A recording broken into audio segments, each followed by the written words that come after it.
So I'm hoping that Patrick Beverley can make a big difference for this team, not just in the sense of he gives us an actual point guard who can do some things from the three-point area, but of course his defense and just his general demeanor. I think that's a good thing to have when you're a young team who's been bad for a while and has maybe developed some bad habits. You get someone like Beverley who can kind of shake things up a little bit, make the right basketball plays, and I'm hoping that Brandon Knight can even out that point guard rotation and give us just two guys who can give us like a two-way point guard with the combination of both of them. I mean, obviously Knight's more offensive and Beverley's more defensive, but I think you give them both around a little over 20 minutes a game and it can be successful. Brandon Knight will be coming off the bench. Dragan Bender will also be coming off the bench here as he shoots 3 3-pointers in one clip. A lot of that is because of the starting forward situation. If you look at it, first one is going to be Michael Porter Jr., of course. I mentioned in the previous video how I'm going to be changing his number. Here's the thing. His number situation, he's kind of getting screwed over here. His number 13 is retired because it was Steve Nash's number, so that one's not going to happen. And then in high school, he wore number 1, which is what Devin Booker currently wears. Now, the reverse of number 1 is 1. The reverse of 13 is 31. So we're giving Michael Porter number 31. That's kind of the best that I could do there. Anyway, he is our starting power forward. Our starting small forward is still TJ Warren because we still need offense. I mean, Warren can provide that with his scoring within the three-point line. But I think outside of him on the three-point line, we have enough guys now with Beverley and Knight and Porter and Booker and all that to where I feel like we have enough shooting to where TJ's lack of a three won't really be a problem at all. The main thing with the offense is going to be running through Devin Booker and Michael Porter Jr. And hopefully that's just enough. I will look to stagger those two's minutes. And then Tyson Chandler still at center because shout out to him. He's going to be here for one more season. Here's the rotation for you. There's really only two guys playing 30 minutes. TJ Warren and Devin Booker. Everybody else is, in the 20s areas. Now you may notice on the bottom there, Mitchell Robinson, I talked about him in the previous video. I threw a contract at him. He agreed to it. He is your classic play defense, grab rebounds, and roll to the basket kind of center. He's pretty okay defensively. And if Marquise Chris can't become a real defender, and I think there is a possibility of that happening, I think Robinson's a safer bet, but Marquise's athleticism still makes him an X factor, so we'll see on there. Could we actually win our first game of this series? We're facing the Kings, so if it's ever going to happen, now is probably the best time for it. The interesting matchup is Michael Porter Jr. at power forward versus Zach Randolph. I think we have a pretty big advantage there. I'm going to tell you right now, the offense in the first quarter especially, it's pretty rough. All right, the Kings didn't exactly get into much offense there. Patrick Beverley, I believe that was on De'Aaron Fox, or did I have Booker switched on? I don't remember. Michael Porter Jr. is what I do remember from playing this because he made some shots. That one's a good one. I really managed to not remember who was defending De'Aaron Fox, and it literally happened 10 seconds ago. Oh well, whatever. Devin Booker in a pick and roll, you're going to see that a million times. And Beverley open for 3, that's a good thing. Didn't make it in, but I like the play nonetheless. Shout out to Tyson Chandler for making a play. I don't know what happens with Chandler. He could potentially be a trade option for us this season because he's got 1 year left, so it actually kind of makes sense for someone to take him on now because he could still play defense at the center position, and he's a veteran for what that matters, but his contract is still pretty hefty, so who really knows there? Devin Booker continues to not make shots when I play as the Suns. He does great when I simulate, and then the moment that I take control of him, it's kind of a rough time, as you see from there. Also, if you just heard some crashing noise, that was my mouse falling. But it's okay, I was unfazed. Shout out to Bogdanovich. He's good, man. He came over just ready to play right away. Mainly because he's already like 22, 23, maybe older than that, I don't know. I mean, I don't know what to do with Devin Booker, man. Maybe I should change his release. His release is very fast, to the point where it kind of psychs me out sometimes. And I'm able to get good releases with him, but I don't know. Difference between good and green, you know? TJ, that previous post-up, that was a good thing.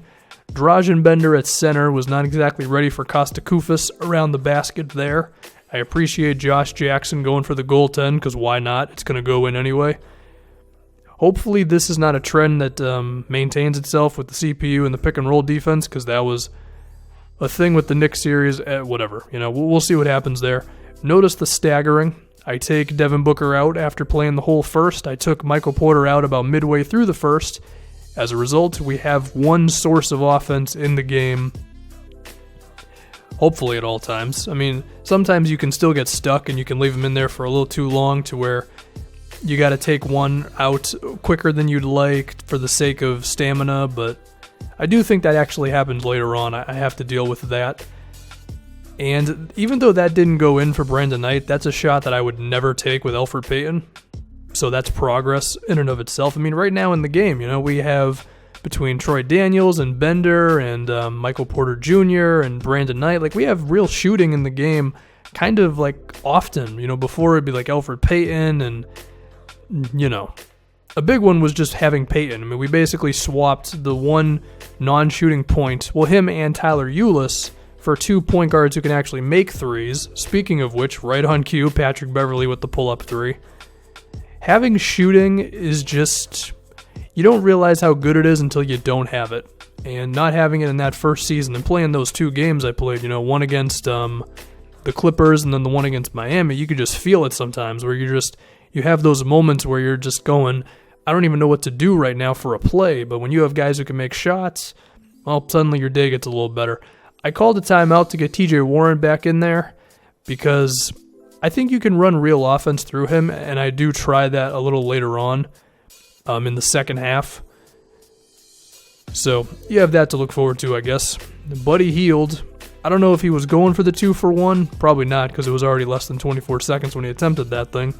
But, I don't know how many times I've seen Buddy Hield make a non-3-pointer. Part of that is because I don't really watch the Kings on a regular basis. Zach Randolph looked like Zach Randolph on that defense, as Devin Booker just got right by him. Well, Buddy's doing a lot from within the 3-point line in this game, even though that one didn't drop. I don't know what happens with Buddy Hield just because of Bogdanovich's emergence. It seemed like he was going to be the scorer for these Kings, and they have a lot of guys now on the wing. I mean, I think George Hill not being there frees it up a little bit, but it'll be, we'll just have to see what happens, what Dave Yeager decides on and all that stuff. TJ, once again, doing his thing, getting the free throw line, something he's very capable of doing. And did I already take on Michael Porter? No, I didn't. He's still in there. He's very noticeable because of his hair. That's the first thing I look for. The 6'10 dude with the hair just going crazy. So he's easy to pinpoint. I believe Sacramento does something that I don't like on this play. They have Wendell Carter Jr. in the game. I'm surprised he's not starting at the center position for them. There's Bogdanovic. I've been talking about him a bit. The help defense was definitely quick on that one. Maybe a little too quick, And the closeout just, wasn't fast enough and all that stuff. Yeah, here's what I was talking about earlier. I take Porter Jr. and Devin Booker out of the game because it's just the timing of the game and where we are and not wanting to put them back in now and have them be too tired for the run in the fourth. So I said, all right, TJ Warren, you're going to be leading the offense. It helps when they just lose the ball because they dribble into our knees or whatever. But my intentions were definitely to have TJ Warren and Brandon Knight do stuff. That was the other thing I was going to make sure of if I did this, was to put Brandon Knight in the game as well, because he's got a little bit more offense than Patrick Beverley does. That pass made no sense, because there's no way in hell that TJ Warren can actually deliver that pass right on the numbers to the corner. I might have to turn down my passing accuracy, because that's a little ridiculous. Well, you know what? The experiment without Booker or Porter didn't really do too much on offense because we mainly just hit one BS3 and then TJ Warren got blocked by Kufis, but I do think that is something we might have to explore at least a little bit. I don't know. Maybe, maybe not. Maybe just better minute management by myself will make it to where one of those guys is pretty much always in the game. Josh Jackson finally records a stat as he grabs a rebound. he's playing defense, he's doing transition stuff, he's fine, even though he didn't actually do much in the box score of this game. Skal Labissiere defending Devin Booker, so go to the isolation, of course. A good play to Drazen Bender, and Booker had the ball in his hands a lot in this game. Kind of makes sense because between Beverly and Knight, neither one of them are good enough to lead an offense, even though they can handle the ball, of course. That was very good. If the jumpers are not going to go in for Devin Booker, then just have him go into the basket, you know? Never a bad thing if you ask me. So we've seen Booker making plays for others, scoring for himself. Michael Porter Jr. didn't have as much responsibility as Booker, which I would say is fair, but he still has had a couple moments in this game. He had some pull-up jumpers, and I would like to get him in the post a little bit more. Michael Porter Jr., it definitely wasn't going to happen in this game against Zach Randolph. I really liked this play.